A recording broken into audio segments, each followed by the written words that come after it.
Welcome back mga kaaldab. Ito na naman po ang inyong lingkod, si Mr. Destiny at magbibigay po tayo ng pinakamainit na update po ngayon sa social media. Bumabaha po ngayon ang katanungan mga kaaldab kung totoo nga po ang mga naging pahayag nga po ng mga mamis, mga titas, mga senyor. Na clone nga lang po ang nakita nila o naispatan po nila sa Itbulaga.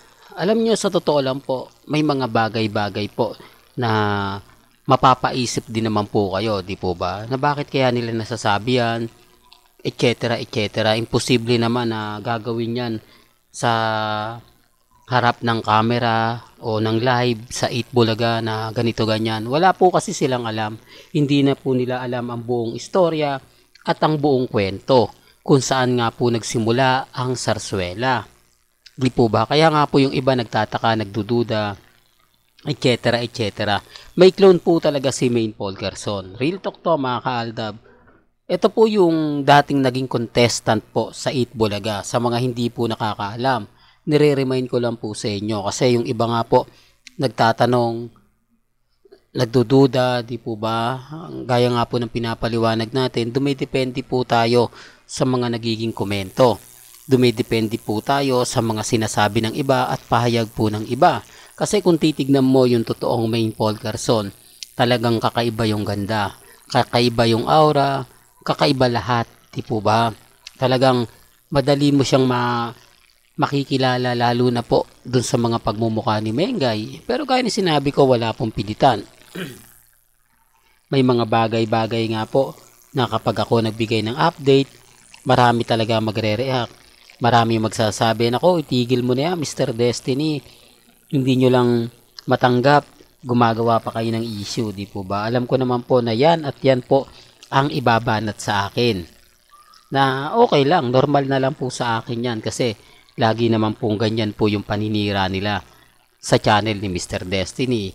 Pagka hindi na nila kaya yung mga sinasabi ko, ang tawag po sa akin, Mr. Delulo, Mr. Kulto, Mr. Paasa, yan po yung lagi nilang binabanggit na lagi ko naman pong pinapaliwanag at lagi ko naman pong sinasabi na lahat po ng mga pinapakita ko, lahat po ng ebidensya galing po mismo kina Mengay at kay Alden Richards. Di po ba tama ako? Doon pa lang 101% panalong-panalo na po ako eh. Hindi po katulad ng iba, kailangan nilang gumawa ng mga edited kasi wala naman pong magagandang video na ipinakita. Yan po ba yung maraming o yung madalas magkasama? Yung maraming beses na nagsasama pero wala mga video, walang ebidensya? Kung ikukumpara po kila Mengay at Tisoy?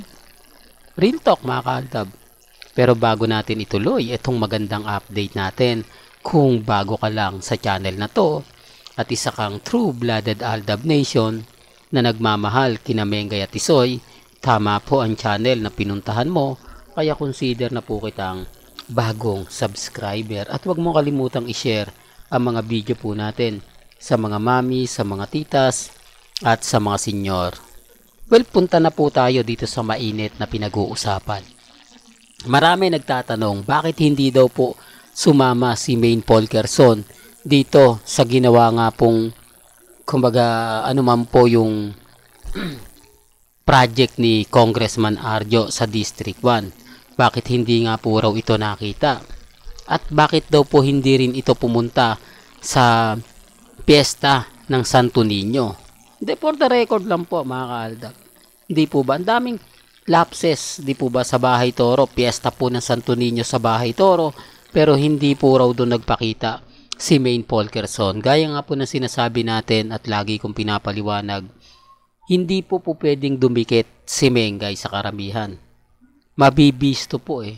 Hindi po ba? Totoo naman po eh. Nakita nyo yung wheels ni Congressman Arjo. Di po ba nasa loob lang si Maine pagkatapos naka-face mask?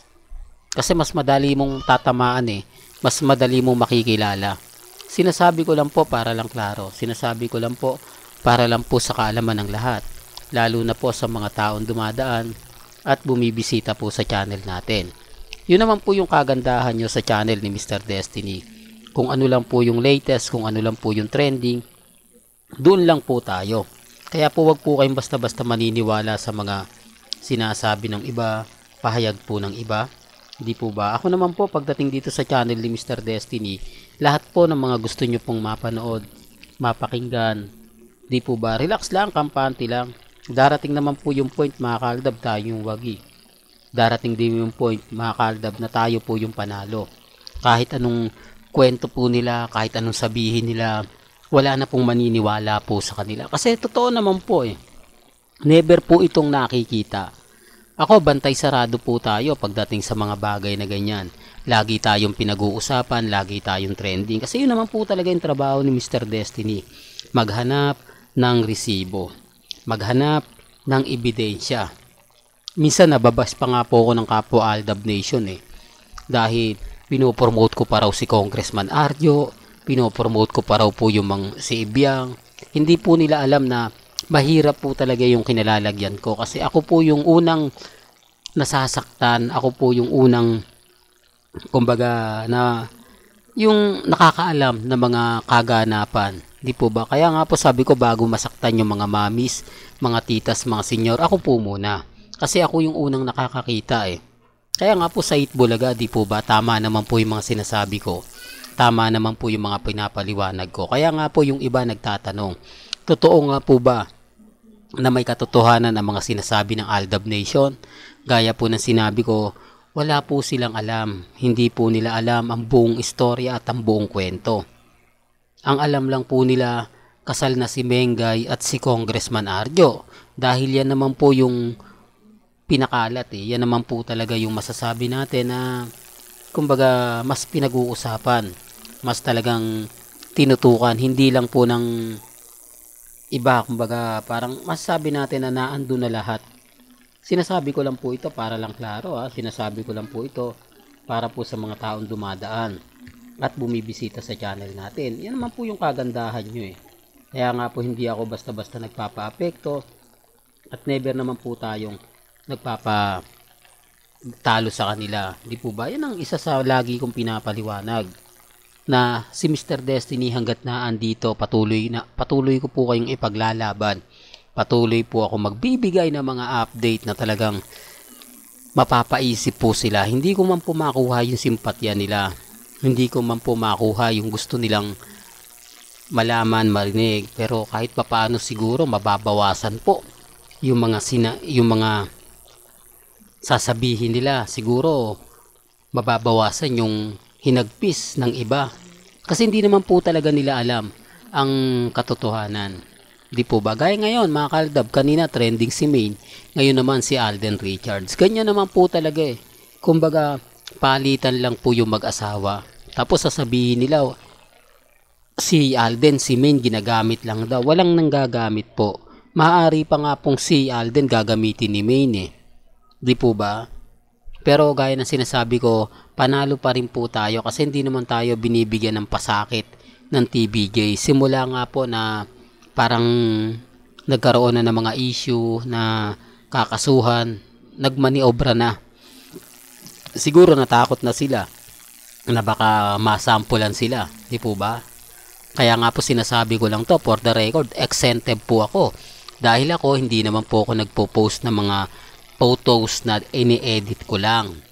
Yung mga na nakikita nyong halik ni Alden Richards kay Maine Mendoza, totoo po yun. Walang halong panlilin lang. Yung mga off-cam nila sa loob ng Broadway, lahat po yun totoo. At sa labas ng barangay, di po ba yung mga subuan moments, yung mga hinihilot yung noon ni Mengay, inaalagaan si Mengay, lahat po yun totoo. Kaya wala pong fake news sa mga pinapakita ko. Ibig sabihin lang noon, hindi ako nag-e-edit at never ko po yung ginawa. Kaya nga po sabi ko sa inyo, sinasabi nila sa kanila po mapupunta. Dahil kahit hanapin nyo yung mga video natin, wala po tayong inedit. Lahat po yun ay kuha noong 2015, 2016 at 2017. Well, hanggang dito na lang po yung updates natin mga kaaldab ha. Kaya kung gusto nyo pa po ng pinaka-latest at sariwang update, abay tumutok lang po kayo dito po sa channel ni Mr. Destiny para updated po kayo sa mga latest at sa mga bagong video po na ilalabas po natin. maya-maya lang. Hanggang sa muli, salamat po sa panonood at pakikinig.